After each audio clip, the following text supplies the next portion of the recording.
Alors, toujours sur le thème diversité, eh bien, j'ai choisi justement de me mettre à contresens, c'est-à-dire dans un thème diversité, je voulais parler de la communauté des personnes vivant avec le VIH. Et est-ce que, à travers le monde, c'est un peu la même histoire ou pas du tout? Alors, j'ai eu la chance de pas mal voyager exclusivement dans ce contexte-là. Donc, est-ce que le vivre avec le VIH est impacté par la question des diversités culturelles? Eh bien, c'est évidemment la même maladie partout dans le monde. Exactement la même maladie, c'est le même virus qui s'est baladé dans le monde. Donc, c'est techniquement la même histoire. Que, évidemment, j'avais déjà dit le premier jour sur les IST, le VIH se moque complètement à qui appartiennent les lymphocytes qui l'infectent. C'est une rencontre entre deux cellules, ça n'a rien à voir avec qui porte la cellule, et toutes nos projections sur qui a le VIH, on ne peut pas accuser le virus lui-même de ses projections, c'est vraiment les humains qui les ont fait. La transmission est quasiment toujours sexuelle. C'est vraiment anecdotique le reste. Donc c'est une maladie à transmission sexuelle. Et encore une fois, le VIH n'a pas d'opinion ni de jugement sur non seulement qui vous êtes, mais sur quelles sont les pratiques sexuelles. L'ennui, c'est que les humains ont énormément d'opinions sur quelles sont les pratiques sexuelles de leurs petits camarades.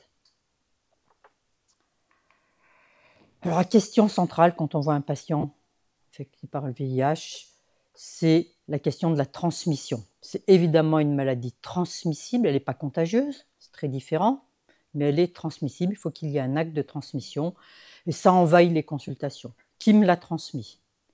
Alors, on voit évidemment les gens toujours seuls, et donc la question du partenaire, pas du partenaire, c'est évidemment le sujet. Et combien de fois j'ai entendu des femmes qui me disaient mais je n'ai eu qu'un homme dans ma vie, je ne vois pas qui c'est qui pourrait me l'avoir transmis. Alors là, vous avez un grand silence en disant ben moi je vois bien. Mais on ne peut pas y aller aussi brutalement puisque la personne vous dépose sur la table un truc tellement incongru que vous vous dites qu'il faut laisser un tout petit peu d'espace pour le chemin pour que d'un coup la lumière s'allume. Bon, est-ce que je vais le transmettre? Les gens sont beaucoup plus gentils qu'on ne le croit, c'est-à-dire qu'ils sont inquiets de pouvoir le transmettre. Est-ce que je vais pouvoir avoir des enfants? Alors ça, c'est un sujet qui est beaucoup plus prégnant chez la femme que chez l'homme, mais quand même aussi chez l'homme.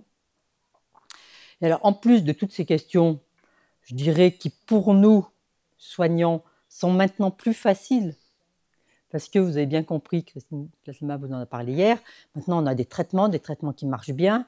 Donc, si on a un traitement qui marche bien et qu'on le prend bien, on ne le transmettra à personne, ni à des partenaires sexuels, ni à sa progéniture.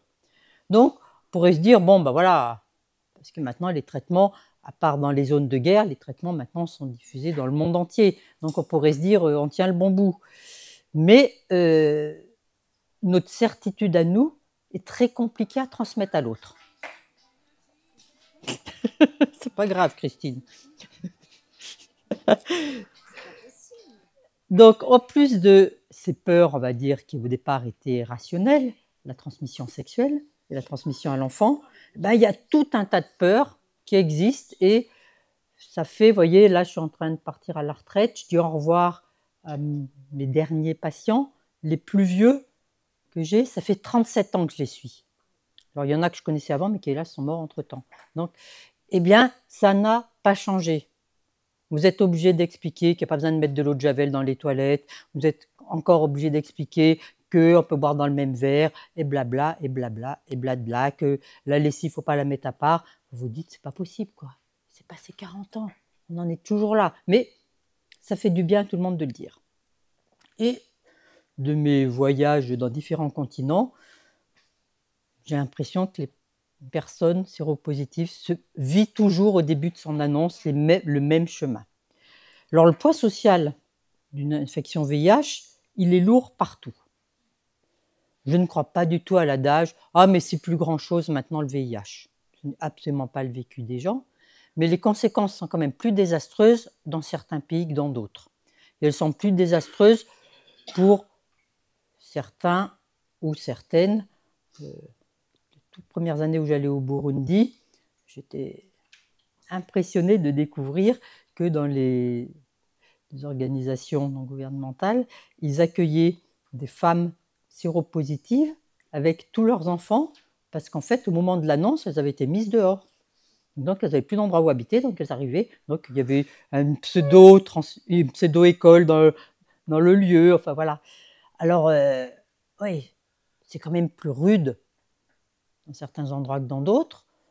En France, il y a quand même beaucoup de gens qui ont été jetés hors de leur famille aussi, hein, qui ont été complètement exclus de leur famille.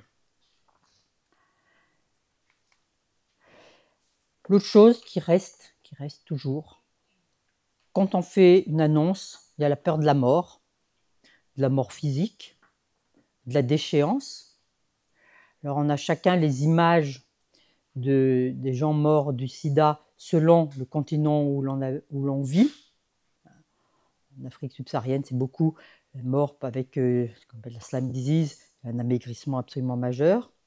Une mort sans aucun respect pour l'âge, c'est-à-dire que les gens meurent alors que leurs prédécesseurs sont encore vivants. Et surtout, quand on fait l'annonce, l'avenir est borné. Tous dans la salle, là, on vit comme si on pensait qu'on était mortel. Alors, c'est bien qu'on est mortel, mais on fait plein de projets pour plein de trucs, pour plein de machins. Voilà, sans se poser la question. L'annonce, ça borne l'histoire. On ne sait pas où est la borne, mais il y a une borne qui apparaît. Et il y a, comme toutes ces choses-là, un avant et un après. Si on est infecté par le VIH, on sera infecté par le VIH toute sa vie. Il n'y a pas de retour en arrière possible. Et ça, c'est quelque chose qui est extrêmement difficile à accepter dans sa tête. C'est un travail qui se fait plus ou moins facilement, mais quoi qu'il en soit, il faut le faire. Et je vous dis, on repart avec tous les patients. Ah ben du coup, ah ben on ressort le dossier. Ah ben vous vous souvenez, il y a tant de temps. Enfin bon, ça n'en finit pas, hein, les consultations d'adieu. On a les Kleenex, c'est l'enfer. Et tous les patients se souviennent exactement du jour où ils l'ont su. Quelque chose qui s'est passé il y a 20 ans, 30 ans. Ils savent comment ça s'est passé le jour de l'annonce. Et s'il y a des gens dans la salle qui sont concernés, c'est forcément eux. Alors après, la peur de la mort, ça s'apprivoise, et ça s'apprivoise entre guillemets plus facilement, dans le sens où nous, médecins, c'est facile. On dit non mais attendez, vous avez vos représentations, mais c'est plus ça maintenant. On a le traitement, vous n'allez plus mourir, vous n'allez plus transmettre, et donc on donne toutes ces informations. Vous pourrez avoir des enfants qui seront en bonne santé, vous les verrez grandir, vous les marierez, vous verrez vos petits-enfants, qui donnent un avenir aux gens, mais il faut encore le temps que ça se fasse dans la tête de les gens. Hein. C'est pas comme ça. Alors évidemment, il faut donner toutes ces infos pour qu'ils puissent s'appuyer dessus, mais l'histoire reste encore ça. Et il y a la peur du rejet. Alors ça, ce qui est incroyable, c'est que la peur du rejet persiste alors même que les gens ne sont plus contaminants.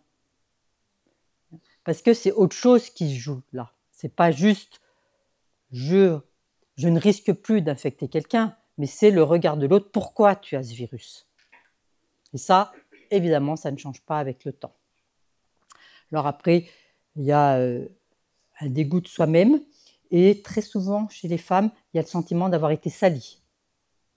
Alors, quand c'est exprimé comme ça, je suis sûre que derrière, il y a salie parce que j'ai ce virus dans mon corps, et salie parce que la manière dont je l'ai attrapé m'a salie.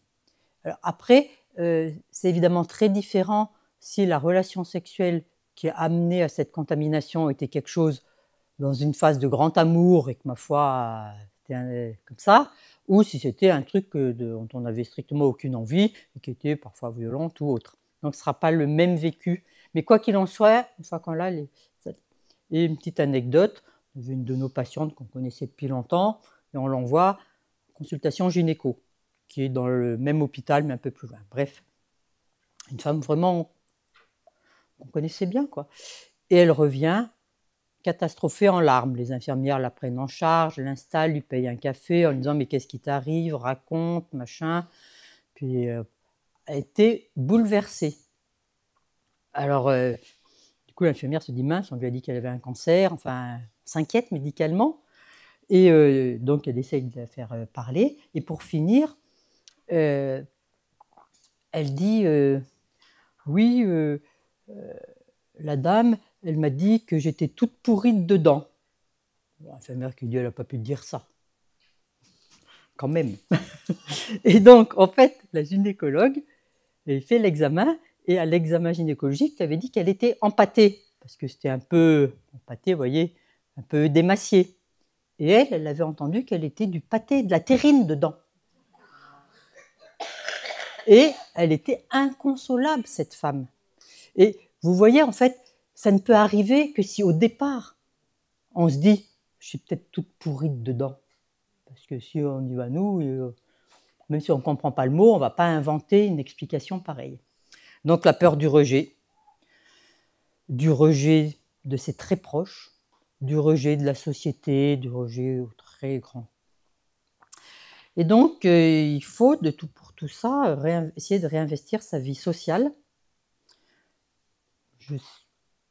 Selon les personnes qu'on a, moi je connais énormément de gens qui ont choisi de ne le dire à personne. Une grande, grande majorité de mes patients. La vie sexuelle, alors là aussi, est-ce qu'on dit? Et à quel moment on dit? Alors, on est un peu moins, entre guillemets, à la bourre, puisqu'il n'y a plus de risque de transmission. Mais comme je l'ai dit, vous ne pouvez pas vivre un bout de vie avec quelqu'un en gardant un secret pareil. C'est pas raisonnable sur un plan relation de vie. Donc, comment le dire?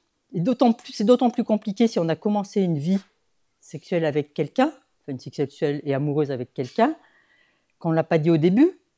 Je vous dis, ça ne me choque pas sur le plan médical, mais un beau jour, il faut le dire. Alors là, je ne vous raconte pas, hein. Ça tombe quand même comme un cheveu dans la soupe. Hein. Quel bon moment pour le dire. De toute façon, plein d'adultes me disent à quel moment je dois le dire à mes enfants. C'est une question incroyable. On peut y passer 2 heures de consultation là-dessus, parce qu'il n'y a pas de réponse absolue, évidemment. Mais tout ça, c'est dur à vivre. C'est des questionnements que les autres ne se posent pas. Quoi qu'il en soit, je continue à penser que quand on annonce une séropositivité à quelqu'un, il y a un effroi. L'effroi, c'est autre chose que la peur, parce que l'effroi, dans le symbolique de ce mot-là, c'est la sidération. Il y a quelque chose qui fait peur, qu'on ne connaît pas bien, qui est en nous, c'est-à-dire on ne peut pas s'en éloigner, puisqu'il est en nous, et quels que soient les pays où j'ai été, en Asie du Sud-Est, partout où je suis allée, j'ai vraiment ressenti les mêmes choses dans ces premiers moments. Et donc il y a une phase de sidération, donc il ne faut pas espérer qu'on va donner toutes nos bonnes nouvelles et qu'en un mois, ce sera réglé. C'est le grand moment où il faut soutenir les gens, les entourer, je ne sais pas, mais les soutenir avec tous les moyens à votre disposition, soit le système de soins, soit des pairs, soit etc. Mais il y a vraiment une étape où il faut être là, mais il faut être là en étant patient. Vous n'allez pas demander aux gens à faire des... Alors le secret, partout, je vous le disais, dans tous les continents, c'est pareil. Peut-être pas les mêmes impératifs. En France, si quelqu'un annonce qu'il est séropositif, il ne va pas être jeté à la rue, on ne va pas le renvoyer de son travail, il ne va rien se passer d'extraordinaire, si ce n'est qu'il va être regardé différemment. Donc, le pourcentage de mes patients qui me disent « mais il n'y a que vous qui êtes au courant », c'est considérable. J'ai des patients, des amis homosexuels qui sont un peu festifs, on va dire, et qui disent bah, « tu sais, maintenant c'est marrant, dans les fêtes, tout le monde est sous PrEP ». C'est-à-dire que personne dit « je suis séropositif traité ». On est sous PrEP, parce que si on est sous PrEP, bah, de toute façon, il n'y a pas de risque de contamination, ça règle la question.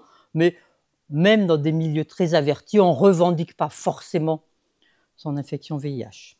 Ça reste indicible pendant très très longtemps pour beaucoup. Si vous interrogez les gens, il y en a plein qui vous disent « je ne l'ai jamais dit ». Moi, j'encourage des gens dans la salle de bain à le dire à sa glace. Parce qu'il y a plein de gens qui n'ont jamais dit les mots correspondant à ça.